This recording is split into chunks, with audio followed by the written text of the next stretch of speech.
Like everyone, I'm sure you've wondered about what type of bitch you are. Well, don't let that keep you up at night. Today I'm going to go over the first type of bitch, the bimbo. Now, before y'all get offended, this is my playful take on David Deida's 3 stages of development. And being a bitch isn't a bad thing.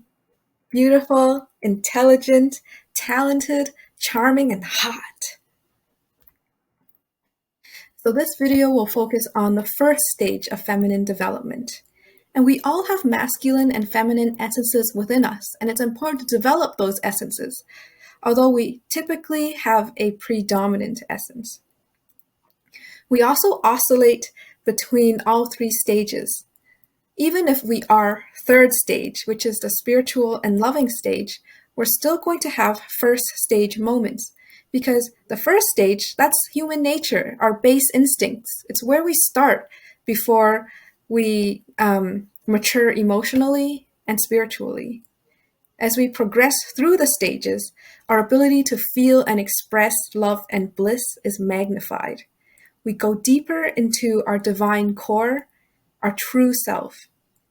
And how long we stay in stage 1 depends a lot on our childhood, if there was past trauma, our own desire to grow, as well as our internal and external environments. Google tells me that a bimbo is an attractive but unintelligent or frivolous young woman. I like to use 3 keywords to describe how I see one. So that's superficial, dependent, and fearful.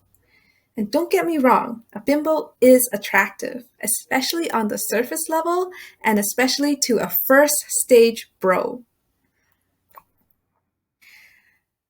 Superficial.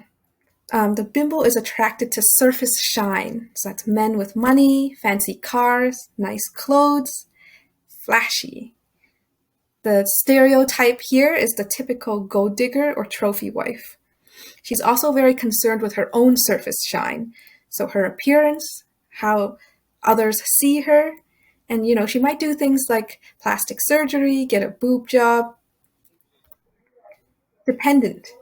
The bimbo can also be characterized by the 50s housewife. She's dependent on her husband financially, emotionally, physically.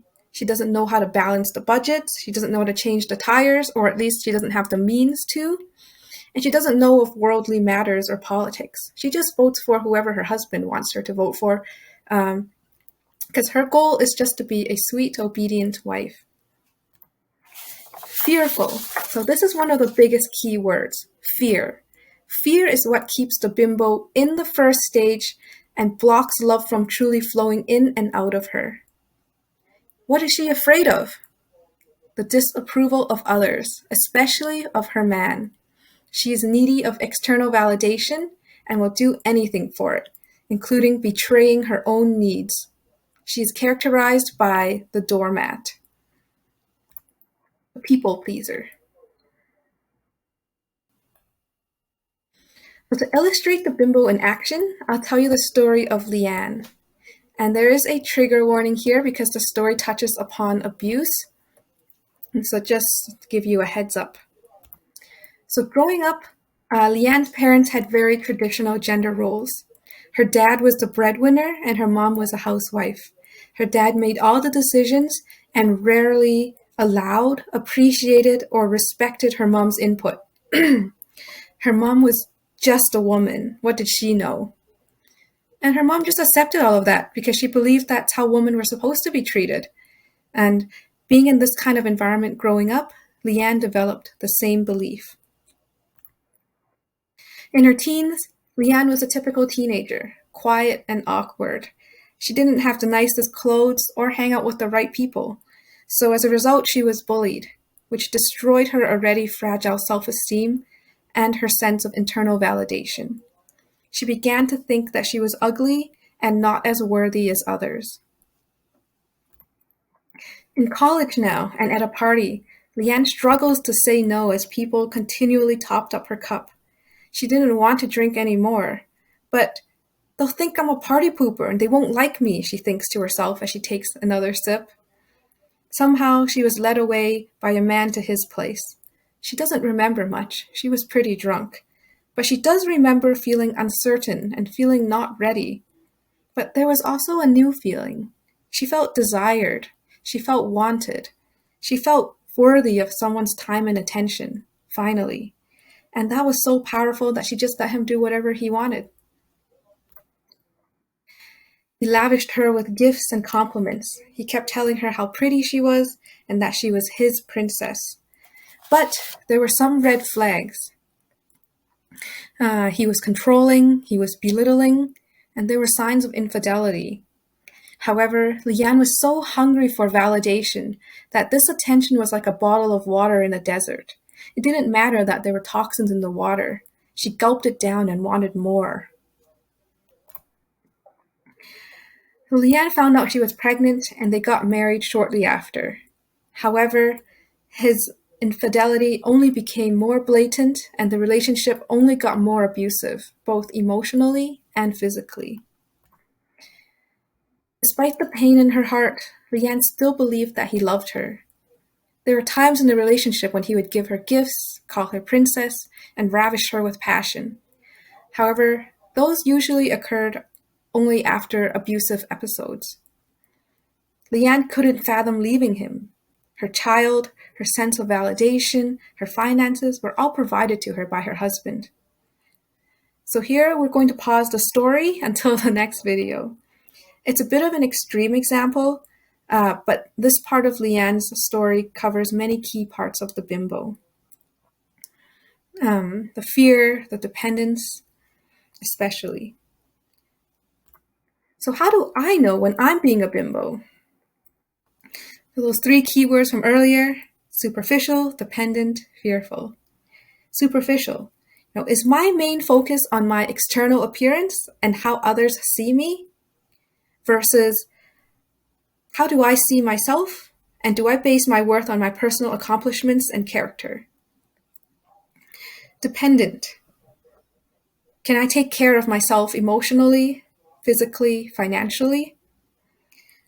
A relationship is much healthier if it's two independent people choosing to come together to create something greater, rather than two people clinging to each other like a life raft.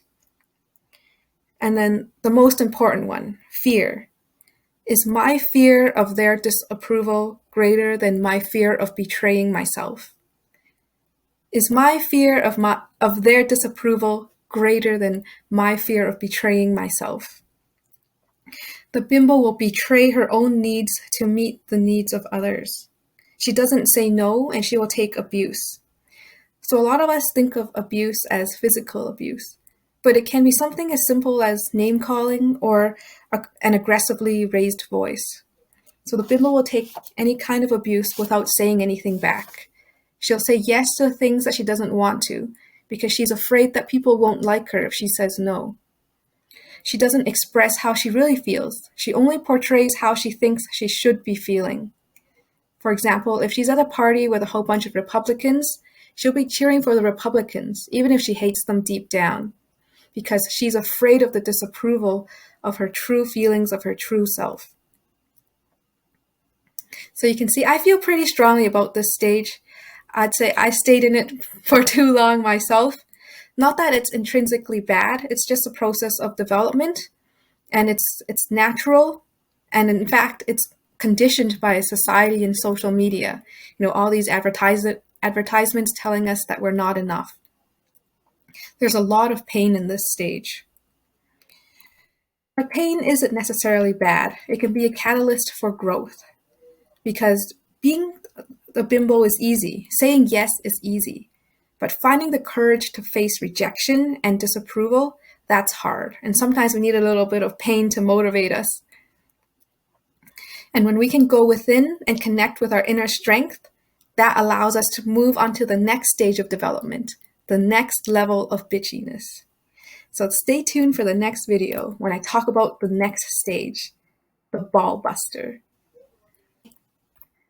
Thanks for watching. My name is Steph, and please let me know if you have any comments or questions. Thank you.